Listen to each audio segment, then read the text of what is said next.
नमस्कार दोस्तों, कैसे हैं सब। मैं प्रदीप पहल, Haryana study IQ YouTube channel पर मैं बात कर रहा हूं। आज बात किसके बारे में कि अभी हाल ही में नए नए चीफ जस्टिस बने हैं सुप्रीम कोर्ट में, और वो हमारे इस सुप्रीम कोर्ट के 51वें चीफ जस्टिस होंगे, मुख्य न्यायाधीश होने वाले हैं। आप जानते होंगे हमारे सुप्रीम कोर्ट में वर्तमान में एक मुख्य न्यायाधीश और 33 अन्य न्यायाधीश होते हैं। जब मैं चीफ जस्टिस की बात करता हूं तो संजीव खन्ना 51वें। इससे पहले जो चीफ जस्टिस थे DY चंद्रचूड़, जिनको लगभग 2 सवा 2 साल का उनका कार्यकाल रहा। लेकिन जब मैं संजीव खन्ना की बात करता हूं तो इनका कार्यकाल लगभग 6 महीने का रहने वाला है। फरवरी, जब हम बात करेंगे 2025 तक आसपास, ये फरवरी मास में रिटायर हो जाएंगे। लेकिन जहाँ तक मैं सुप्रीम कोर्ट के बारे में बात करता हूँ तो वो सुप्रीम कोर्ट जो हमारी सबसे बड़ी न्यायिक जो है संस्था मानी जाती है, और सुप्रीम कोर्ट एक अपना अलग जो है एक तरीके से वजूद रखता है, और हमारा जो संसद है, पार्लियामेंट है, वो अलग वजूद रखता है। सबसे पहले मैं एक बात मैं संजीव खन्ना पर आऊँ तो इनके बारे में थोड़ा सा बात कर लेता हूँ। तो DY चंद्रचूड़ जो हमारे 50वें मुख्य न्यायाधीश थे, यूरी ललित के बाद ये मुख्य न्यायाधीश बने थे। इनके पिताजी भी जो है अपने सुप्रीम कोर्ट में सबसे लंबे टाइम तक सुप्रीम कोर्ट के मुख्य न्यायाधीश रहने का रिकॉर्ड उनके नाम है। ठीक है, जब हम इसके बारे में बात करेंगे तो इन्होंने कई सारे काम किए हैं, जिसमें मुख्य रूप से जब इनका नाम लिया जाता है तो इन कार्यकाल में 50वें मुख्य न्यायाधीश के रूप में इन्होंने लगभग, हम बात करेंगे तो अयोध्या का मामला हो, चाहे मैं आप लिविंग विल की बात करूंगा, या फिर राइट टू प्राइवेसी की बात करता हूं, या फिर आप जो है एक तरीके से मतलब धारा 370 सेक्शन 377 की बात करता हूं, ठीक है, या फिर आप मेडिकल टर्मिनेशन ऑफ प्रेगनेंसी की बात करते हैं कि कोई भी जो अविवाहित महिला है वो आप 22 से जो है 25 महीने, जो एक सप्ताह की जब हम बात करेंगे तो इतने के बीच में यदि आप वो प्रेग्नेंट हैं तो वो क्या कर सकती हैं, अबॉर्शन करा सकती हैं। या फिर इंस्ता का अधिकार या समलैंगिक संबंध, या धारा 377, या फिर अयोध्या मामला। इसी कारण न्यूज़ में तो रहे ही ये। लेकिन साथ में हम बात करेंगे तो रिसेंटली मोदी जी इनके घर आए गणेश चतुर्थी के अवसर पर, तब ये न्यूज़ में रहे। इन्होंने ये कहा कि सरकार हमें ना सिखाए कि हमें जुडिशरी को कैसे चलाना है, ये भी इन्होंने कहा। और दूसरी तरफ मोदी जी इनके घर आते हैं, ठीक है। तो ये और एक और बात, इनको जाना जाता है सुप्रीम कोर्ट की जो बिल्डिंग है उसमें बहुत सारे अमूलचूल परिवर्तनों के कारण, या फिर इन्होंने अपने टाइम में किया कि जितना भी एक तरीके से सुप्रीम कोर्ट में मतलब हियरिंग होती है उनका लाइव टेलीकास्ट किया जाए, तो उसका लाइव टेलीकास्ट दे सकती है दुनिया में कोई भी, आप मतलब इनको देख सकता है। क्योंकि हमने फिल्मों में जैसे देखा है, हम मानेंगे कि फिल्मों में एक दो कटघरा होता है, उसमें ऐसे वकील बोलता है, वो सारी चीज़ें होती हैं, या फिर कोई और तरीका अपना जाता है। तो ऑनलाइन को शुरू करने का श्रेय भी इन्हीं को दिया जाता है।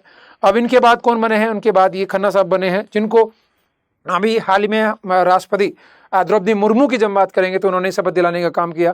द्रौपदी मुर्मू हमारी राष्ट्रपति जो शपथ दिलाती हैं, और वही उन्हीं के द्वारा इसको नियुक्त किया जाता है। और वही ये प्रधानमंत्री साहब हैं, इधर कानून मंत्री हैं हमारे, ये हमारे उपराष्ट्रपति वाइस प्रेसिडेंट हैं जगदीप धनखड़। ये वर्तमान में होने वाले, मतलब जो अभी कल हो चुके हैं, ये शपथ ले चुके हैं खन्ना साहब। और ये पहले DY चंद्रचूड़ के नाम से इसको जाना जाता था तो थे। तो उन्होंने की रिटायरमेंट के बाद इन्होंने शपथ द्रौपदी मुर्मू के द्वारा शपथ दिलाई जा चुकी है। लेकिन जहाँ तक मैं इनके बारे में बात करता हूँ, जब इनके बारे में बात करेंगे खन्ना साहब के बारे में, तो एक बार की बात है, इंदिरा गांधी के समय की बात कर रहा हूँ। तो इंदिरा गांधी के समय में इनके चाचा जी यहाँ पर जो है चीफ जस्टिस बनने थे, लेकिन उनको चीफ जस्टिस बनने से रोक दिया गया था इंदिरा गांधी जी के द्वारा, ठीक है। वो कहीं ना कहीं कांग्रेस के विरुद्ध एक तरीके से के विचारों के व्यक्ति माने जाते थे, इसलिए उन्होंने ऐसा करने का काम किया है, ठीक है। तो वो हुआ। और उसके बाद मैं आपको बता दूं, केवल यही नहीं, आने वाले समय में कौन कौन मुख्य न्यायाधीश रहने वाले हैं उनकी एक ये पहले से ही श्योर है कि कौन कौन आगे आने वाले 7 से 8 सालों में कौन 8 जो चीफ जस्टिस रहने वाले हैं। उनके बारे में भी जब मैं बात करूं तो क्या बात होने वाली है कि सबसे पहले हम बात करते हैं संजीव खन्ना, जो एट प्रेजेंट वर्तमान में हैं, और जो आने वाले 2025 में मई महीने तक ये जो है रिटायरमेंट ले लेंगे। उसके बाद नाम आता है BR जो है गवई का, उसके बाद सूर्यकांत, उसके बाद विक्रांत नाथ, उसके बाद P नरसिम्हा देने वाले हो, BV जो है नगरथना देने वाले हो, JB जो है पार्डीवाला देने वाले हो, और उसके बाद KV विश्वनाथन देने वाले हो। तो ये इस तरीके से आने वाले 7 सालों में ये 8 चीफ जस्टिस इंडिया में रहने वाले हैं। और वहीं जब मैं बात करता हूँ किसी भी सुप्रीम कोर्ट का में के मुख्य न्यायाधीश के बनने की बात आती है तो कम से कम उम्र का कोई प्रावधान नहीं होता। भाई इसकी कम से कम उम्र ये होनी चाहिए। अब अधिकतम उम्र का होता है कि भाई कोई भी जो सुप्रीम कोर्ट का चीफ जस्टिस बनता है वो 6 साल या अधिकतम 6 साल रह सकता है, या फिर आप क्या रहेगा तो वो आप देने वाले हैं किसके बारे में कि आप उम्र 65 साल हो जाए, ठीक है। और एक मुख्य न्यायाधीश अन्य मुख्य न्यायाधीश के अलावा जो है 33 अन्य न्यायाधीश होते हैं।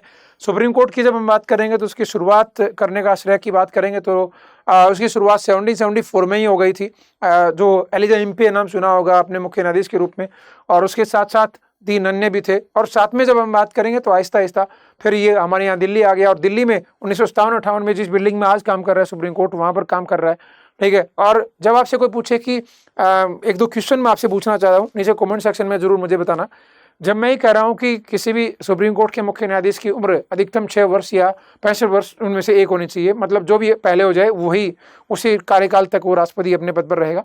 लेकिन दूसरा मैं कह रहा हूँ कि भाई वो जो डी.वाई. चंद्रचूड़ के पिताजी हैं वो तो 6 साल से ज़्यादा कुछ रहा हुआ माना जाता है कि वो तो 6 साल से ज़्यादा रहे थे, फिर वो कैसे रहे?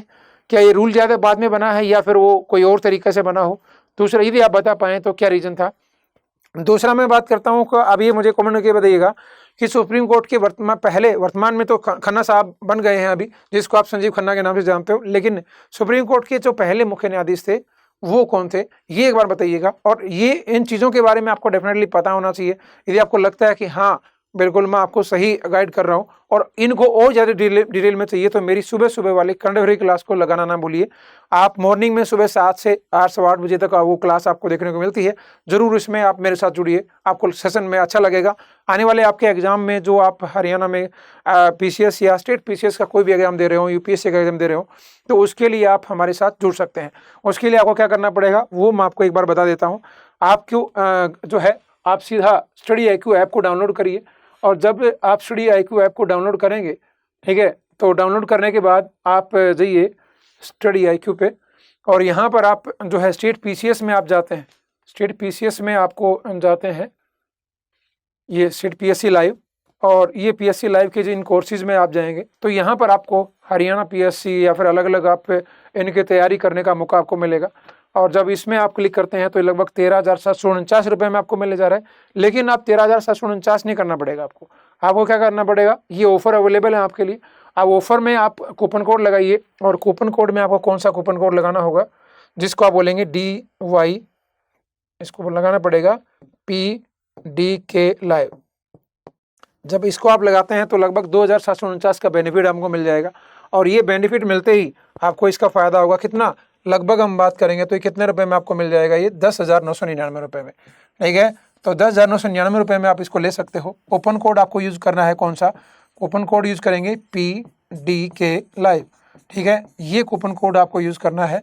जब आप लगभग इतना बेनिफिट लेंगे, बाय नाउ करेंगे, इसमें आपको live classes, 1-to-1 mentorship, answer writing, hand written notes, bilingual में आपको पढ़ा जाता है। तो जाकर के अभी मौके का फ़ायदा उठाइए। आज के लिए बस इतना ही, और ज़्यादा जानकारी के लिए सुबह सुबह 7 से 8 घंटे क्लास जरूर लगाएं, और चैनल सब्सक्राइब जरूर कर लें, बेल आइकन जरूर दबाइए। धन्यवाद।